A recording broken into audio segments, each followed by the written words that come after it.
আসসালামু আলাইকুম। সংবাদে আপনাদের সবাইকে স্বাগত। সংবাদ শিরোনাম। ঢাকেশ্বরীতে দুর্গাপূজার প্রস্তুতি দেখলেন প্রধান উপদেষ্টা। বললেন, জুলাই আকাঙ্ক্ষা বাস্তবায়নে একত্রে কাজ করতে হবে সব ধর্মের মানুষকে। আমাদের ছেলে মেয়েরা 24শে জুলাই যে অসাধ্য সাধন করেছে, তাদের মূল লক্ষ্য ছিল বৈষম্য মুক্ত বাংলাদেশ গড়া। মানবতা বিরোধী অপরাধ মামলায় শেখ হাসিনা সহ 3 আসামির বিরুদ্ধে অবশিষ্ট সাক্ষ্য মাহমুদুর রহমানের। জেরা করবেন রাষ্ট্র নিযুক্ত আইনজীবী।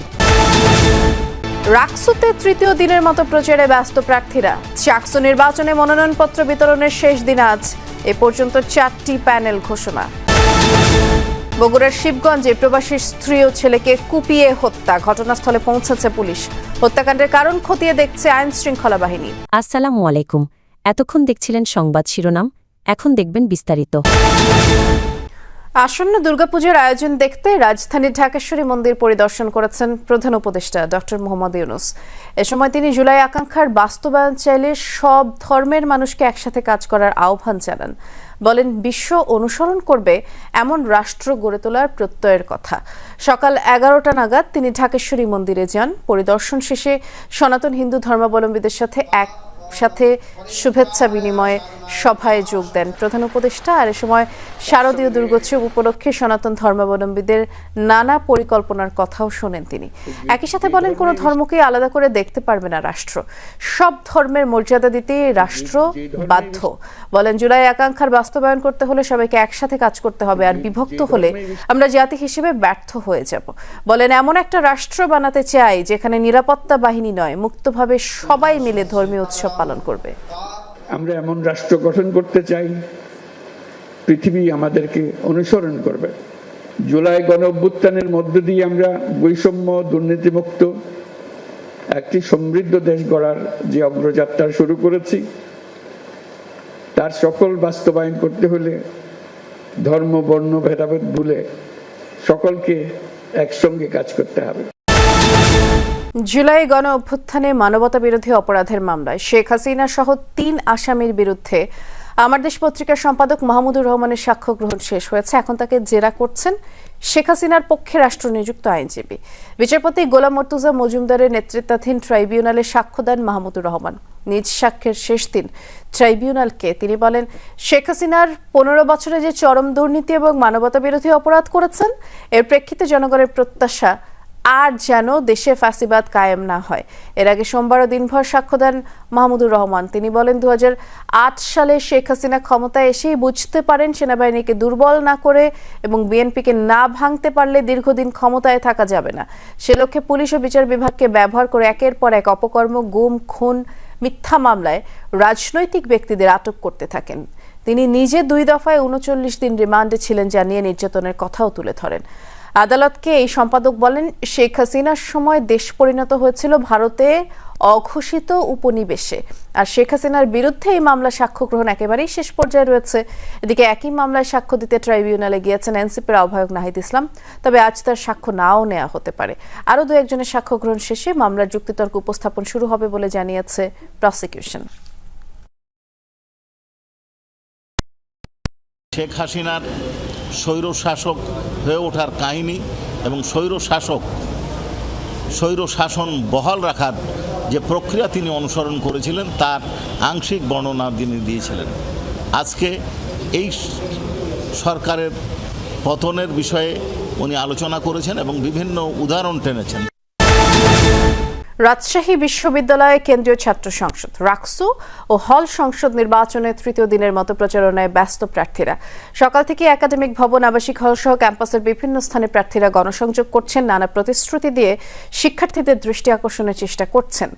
রাকসুতে 23টি পদে লড়ছেন 247 প্রার্থী। এর মধ্যে ভিপি পদে 18, জিএস পদে 13, এজিএস পদে 16 জন প্রতিদ্বন্দ্বিতা করছেন। ছাত্রদল মনোনীত ঐক্যবদ্ধ নতুন প্রজন্ম, শিবির সমর্থিত সম্মিলিত শিক্ষার্থী জোট সহ এ পর্যন্ত 13টি প্যানেল ঘোষণা করা হয়েছে। আগামী 25 সেপ্টেম্বর রাকসু ও হল সংসদের ভোট গ্রহণ হবে। মোট ভোটার প্রায় 29,000। ভোটের দিন 3 স্তরে নিরাপত্তা ব্যবস্থা নেওয়া হবে, আর থাকবে আইন শৃঙ্খলা বাহিনীর 1,500 সদস্য।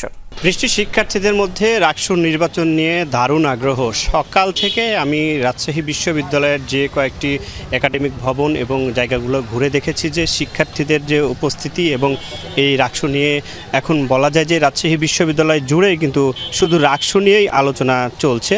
এবং সকাল থেকেই রাজশাহী বিশ্ববিদ্যালয়ে মোট 12টি প্যানেল রয়েছে রাকসুর। এই 12টি প্যানেলের যারা রয়েছেন তারা তাদের হ্যান্ডবিলগুলো নিয়ে তারা প্রচারণায় নেমেছেন। এবাদেও যারা স্বতন্ত্র প্রার্থী রয়েছেন সকলেই রাজশাহী এই বিশ্ববিদ্যালয়ের বিভিন্ন জায়গায় তারা প্রচারণা করছেন এবং বিশ্ববিদ্যালয়ের বিভিন্ন সমস্যাগুলো তুলে ধরছেন এবং সেই সমস্যাগুলো নিয়ে তারা কাজ করবেন সে বিষয়গুলো তারা জানাচ্ছেন। এর মধ্যে যেমনটি তারা বলছেন যে নারী শিক্ষার্থীদের যে মানসিক স্বস্তি ও ব্যক্তিগত প্রয়োজনের প্রতি গুরুত্ব দিয়ে অনুষদের স্যানিটারি সুবিধাসহ আলাদা কমন রুম এবং বিভিন্নভাবে সেখানে নামাজ ঘর থেকে শুরু করে ধর্মীয় প্রতিষ্ঠান করা। রাজশাহী বিশ্ববিদ্যালয়ের শিক্ষার্থীরা নানা কারণে মানসিক চাপের সম্মুখীন হন, তাদের সুস্থতার জন্য মানসিক স্বাস্থ্য কেন্দ্রকে আধুনিকায়ন করে গড়ে তোলা হবে। সেই সাথে সাথে প্রফেশনাল কাউন্সিলের মাধ্যমে নিয়মিত সেবা প্রদান এবং বিশ্ববিদ্যালয়ের প্রতিটি হলে স্বাস্থ্যসম্মত পুষ্টিকর খাবার সরবরাহ নিশ্চিত করা হবে। পাশাপাশি সব হল এবং একাডেমিক ভবনে আধুনিক ইলেকট্রনিক্স পানির যে ফিল্টার সেটি স্থাপন করার যে বিষয়টি সেটি নিয়ে তারা কাজ করবেন। বগুড়ার শিবগঞ্জে প্রবাসীর স্ত্রী ও ছেলেকে কুপিয়ে হত্যা করেছে দুর্বৃত্তরা। সকালে উপজেলার সাদুল্লাপুর বটতলা গ্রামে নিজ বাড়িতে তাদের রক্তাক্ত মরদেহ পাওয়া যায়। নিহতরা হলেন কুয়েত প্রবাসী ইদ্রিস আলীর স্ত্রী রানী বেগম, তার ছেলে ইমরান হোসেন। পুলিশ জানায় সকালে ওই বাড়িতে কোনো সাড়া শব্দ না পেয়ে মা ছেলেকে ডাকাডাকি করেন স্বজনরা। এক পর্যায়ে জানালা দিয়ে দেখেন ঘরের ভেতরে দুজনের মরদেহ পড়ে আছে। খবর পেয়ে পুলিশ ঘটনাস্থলে যায়। হত্যাকাণ্ডের কারণ সম্পর্কে এখনও আইনশৃঙ্খলা বাহিনী নিশ্চিত নয়। এখন পর্যন্ত এই নৃশংস যে জোড়া হত্যাকাণ্ড, মা এবং ছেলের যে জোড়া হত্যাকাণ্ড, এই হত্যাকাণ্ডের সঙ্গে যারা জড়িত তাদেরকে কিন্তু এখন পর্যন্ত শনাক্ত করতে পারেনি পুলিশ। আমরা ঘটনার পর যখন ঘটনা জানার পর ঘটনাস্থলে আসি, আমরা পুলিশের বেশ দেখেছি, পুলিশের ডিবি পুলিশের ইউনিটকে দেখেছি, সিআইডির এখনো ঘটনাস্থলে রয়েছেন। তারা ওই দুর্ঘটনা কবলিত যে ভেতরে তারা রয়েছেন, মরদেহগুলো সেখানে রয়েছে। পুলিশ কর্মকর্তারা বলছেন আসলে চারপাশের যে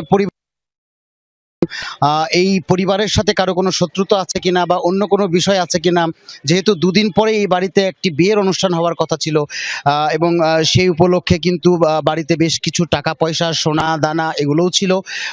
বাড়ি থেকে একটি মোটর বাইকও আসলে খোয়া গেছে। কিন্তু এইটি আসলে লুট করতে এসে হত্যাকাণ্ড নাকি পূর্ব শত্রুতার জেরে হত্যাকাণ্ড, সেই ব্যাপারে কিন্তু এখনো পর্যন্ত পুলিশ নিশ্চিত করে কিছু বলতে পারেনি। তারা আমাদেরকে যেটি জানাচ্ছেন সেটি হচ্ছে তারা এখনো পর্যন্ত তদন্ত করছেন, তদন্ত শেষ করে আসলে তারা জানাতে পারবে। তবে আরেকটি তথ্য পুলিশ জানাচ্ছেন যে এই বাড়িতে এই নিহত যে রানী বেগম এবং ইমরান, তাদের সঙ্গে ইমরানের এক চাচাতো ভাই থাকতেন, তিনি ক্লাস 9-এ পড়েন। তাকেও কিন্তু এই ঘটনার পর থেকে খুঁজে পাওয়া যাচ্ছে না।